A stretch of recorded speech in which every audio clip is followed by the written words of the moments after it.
In a world obsessed with proving, explaining, and begging to be understood, silence has become rare, and that is exactly why it is powerful. Most people exhaust themselves trying to show they're right, worthy, or deserving of attention, but the Stoic understands something deeper. Real strength never asks to be seen. When people are hurt or misunderstood, they rush to explain themselves to those who already chose not to listen, mistaking desperation for courage. But every extra word is a surrender of power. Each unanswered call, each follow-up message, each emotional paragraph quietly hands your piece to someone else's response, turning dignity into dependency. The Stoics knew this trap well. Marcus Aurelius and Epictetus taught that the more value you place on what you cannot control, the more imprisoned you become by it. When you chase attention or beg for understanding, you are declaring that your calm depends on another person's reaction, and that is not freedom. It is a cage.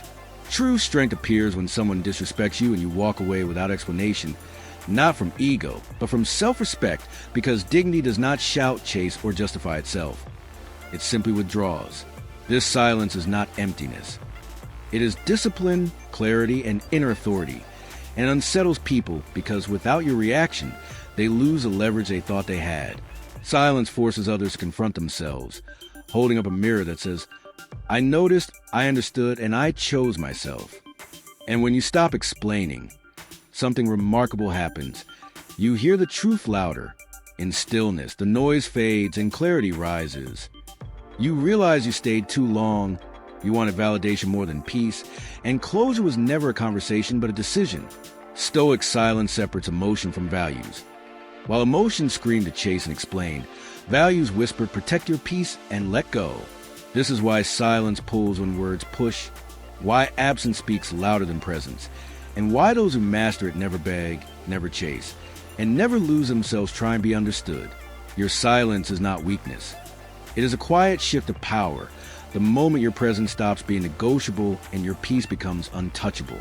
The quieter you become, the more clearly people reveal who they truly are, because when you stop asking if they care, their actions answer for them.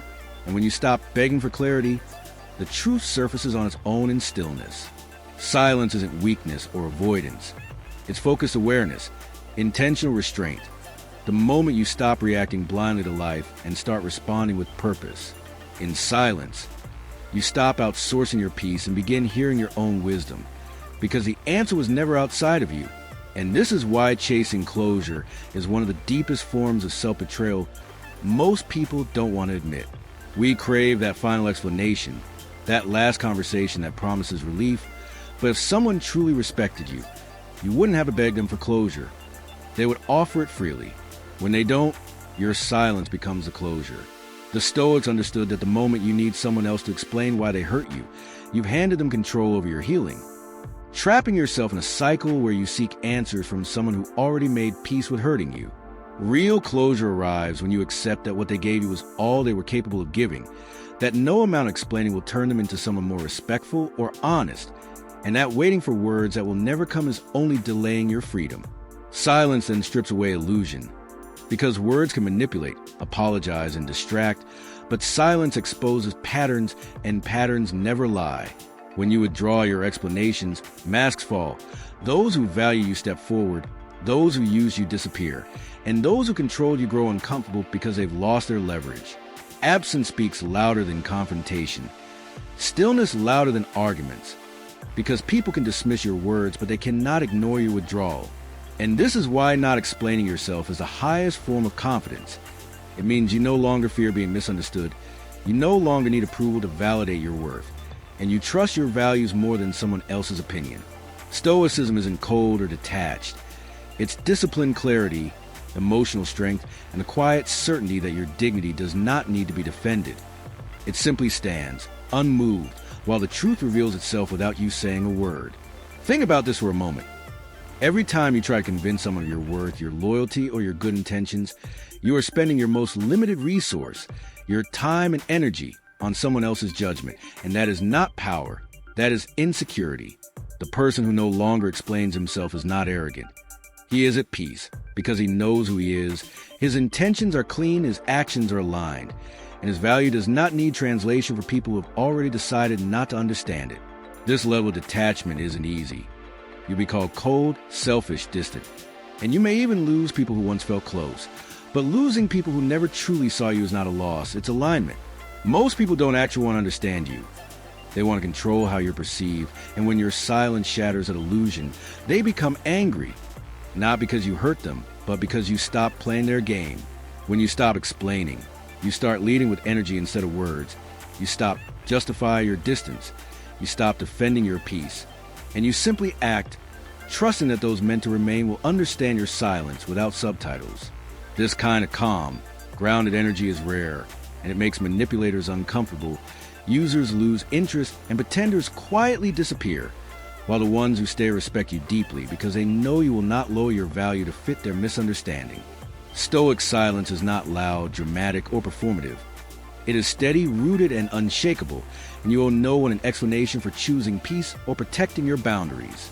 There is immense power in quiet detachment, in walking away without anger, without a final emotional message, without slamming doors, because in that silence you teach a lesson no argument ever could. When you stop responding, people are left alone with their thoughts, their guilt, and the echo of your absence, and that absence forces reflection in ways words never can. People don't learn when you beg for respect or scream to be understood.